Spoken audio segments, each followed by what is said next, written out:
Everyone, how are we doing today?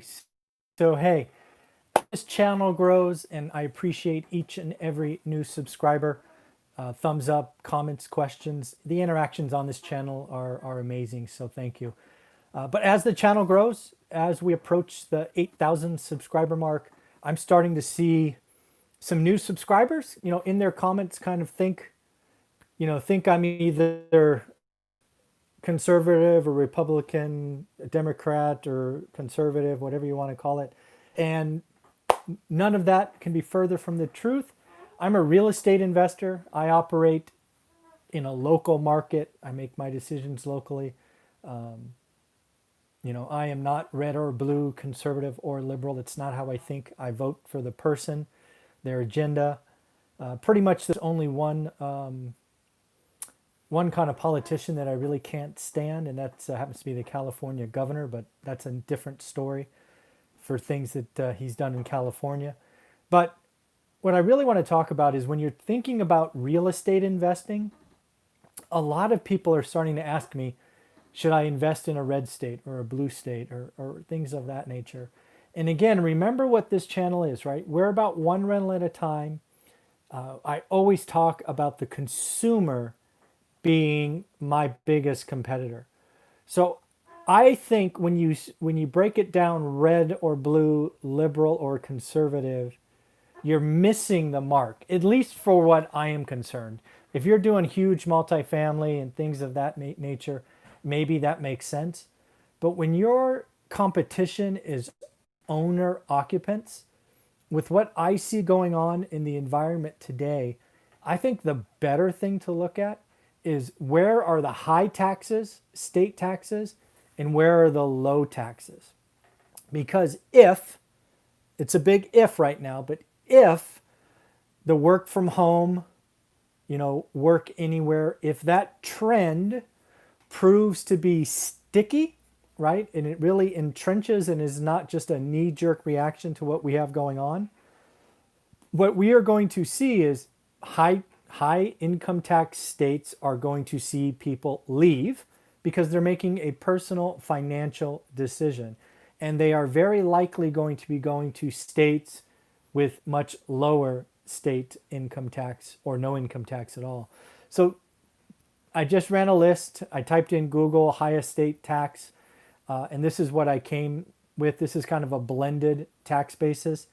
The top 6 states that, in my opinion, are at risk of losing people, especially if this work from home order is proved sticky by employers. So New York tops out at 12.7%. You should note California's state income tax is 13.3%, but New York comes in at 12.7. Connecticut 12.6. Again, this is all tax basis. New Jersey 12.2. Illinois, California, and Wisconsin to all come in at 11%, the blended average. So again, we're talking between 11 and 12.7% going to state taxes. So if your employer says you can work from anywhere, and you live in New York, Connecticut, New Jersey, Illinois, California, or Wisconsin, you move to one of these next 7 states and you get a pay raise. Now, yes, your employer is very likely going to change your salary a little, but I doubt it's to the amount that you'll be net negative because of cost of living. So I don't know if you know this, but there are 7 states with 0 taxes, state tax: Wyoming, Washington, Texas, South Dakota, Nevada, Florida, and Alaska. I think Florida, Nevada, Texas, Washington could see a huge migration, right? Oregon's actually a pretty high tax state. They could go to Washington and get a pay raise. A lot of California could just pop to Nevada or go further to Texas. A lot of the East Coast could go to Florida or Texas. So when I'm sitting here thinking about my competition, which I keep telling you is owner occupants, I believe most owner occupants will make a choice where they want to live based on their checkbook.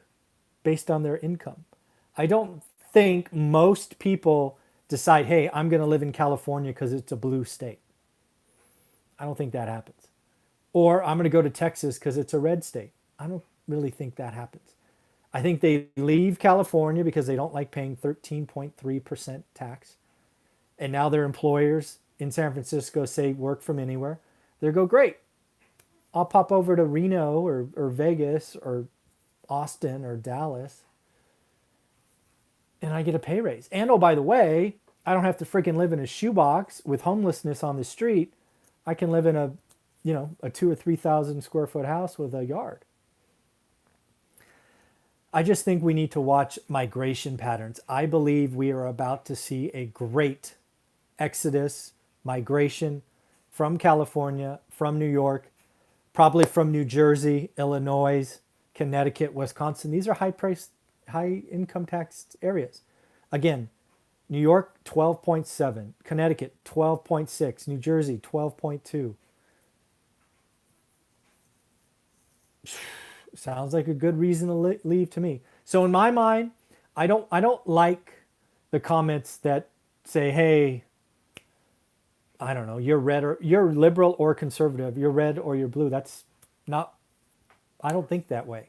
I don't have a biasy. I don't. I'm an registered independent. When in doubt, I vote hope over hate.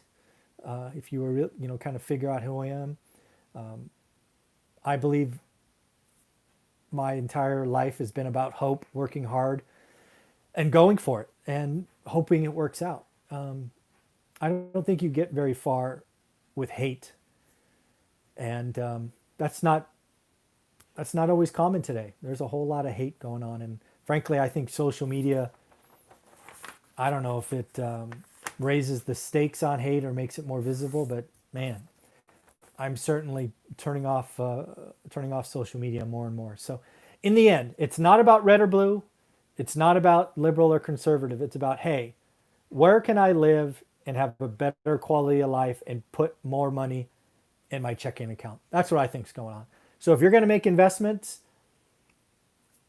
consider that, because I think we're going to see a big migration. I really do. All right, everybody, take care of yourself. Have a wonderful day.